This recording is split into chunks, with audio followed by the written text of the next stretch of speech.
Everybody. The sound system's really powerful. Today I'd like to update the American people on two issues that I've been monitoring closely these last several days. First of all, we continue to make progress in carrying out our targeted military operations in Iraq.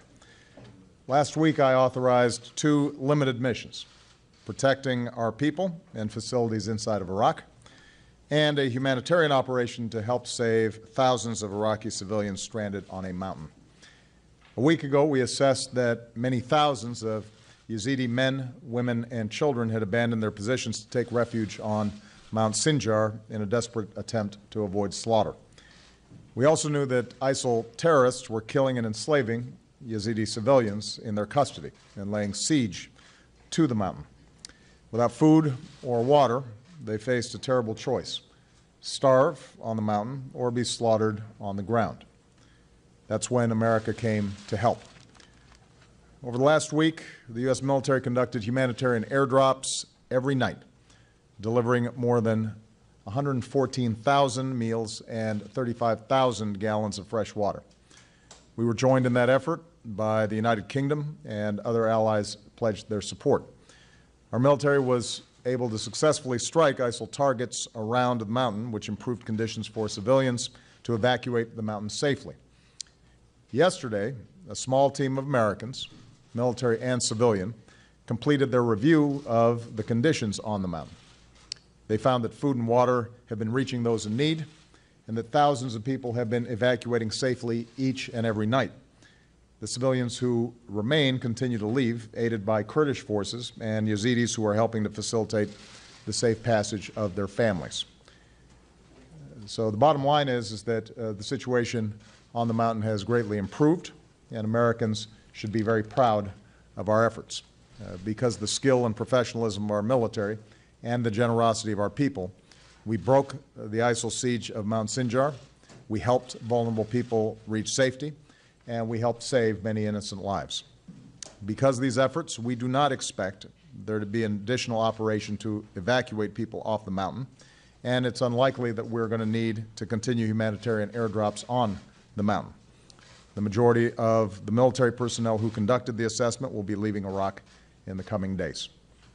And I just want to say that as Commander-in-Chief, I could not be prouder of the men and women of our military who carried out this humanitarian operation almost flawlessly.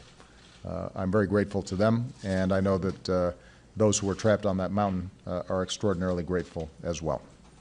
Now, the situation remains dire for Iraqis subject to ISIL's terror throughout the country, and this includes minorities like Yazidis and Iraqi Christians.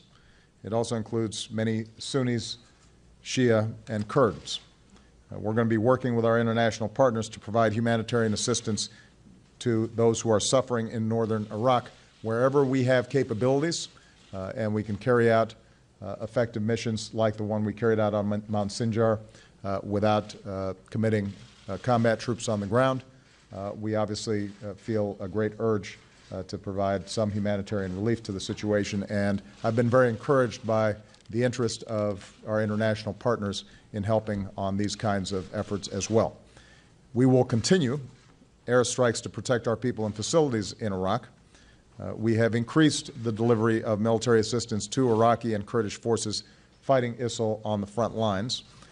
And perhaps most importantly, we are urging Iraqis to come together to turn the tide against ISIL, above all by seizing the enormous opportunity of forming a new, inclusive government under the leadership of Prime Minister-designate Abadi. I had a chance to speak to Prime Minister-designate Abadi a few days ago, and he spoke about the need for the kind of inclusive government, a government that speaks to all the people of Iraq that is needed right now. He still has a challenging task in putting a government together, but we are modestly hopeful that the Iraqi government situation is moving in the right direction. Now, second, I want to address something that's been in the news over the last couple of days, and that's the situation in Ferguson, Missouri. I know that many Americans have been deeply disturbed by the images we've seen in the heartland of our country as police have clashed with people protesting.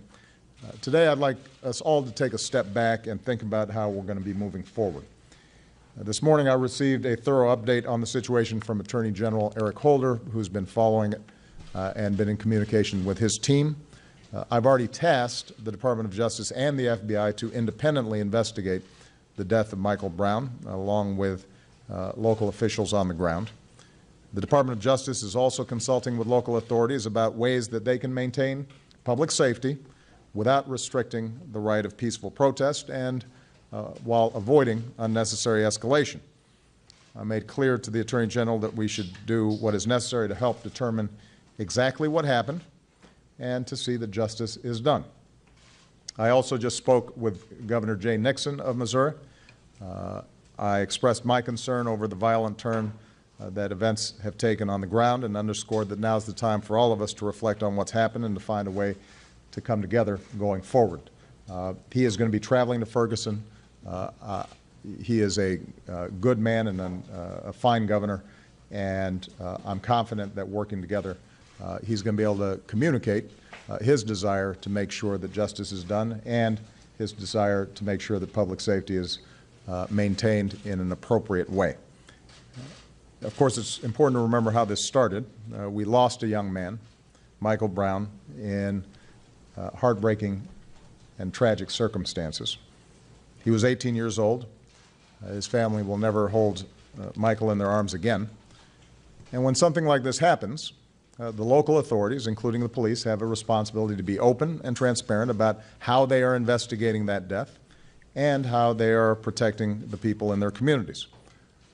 There is never an excuse for violence against police or for those who would use this tragedy as a cover for vandalism or looting.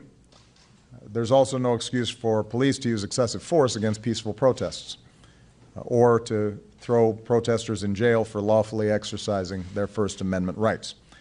And here in the United States of America, police should not be bullying or arresting journalists who are just trying to do their jobs and report to the American people on what they see on the ground.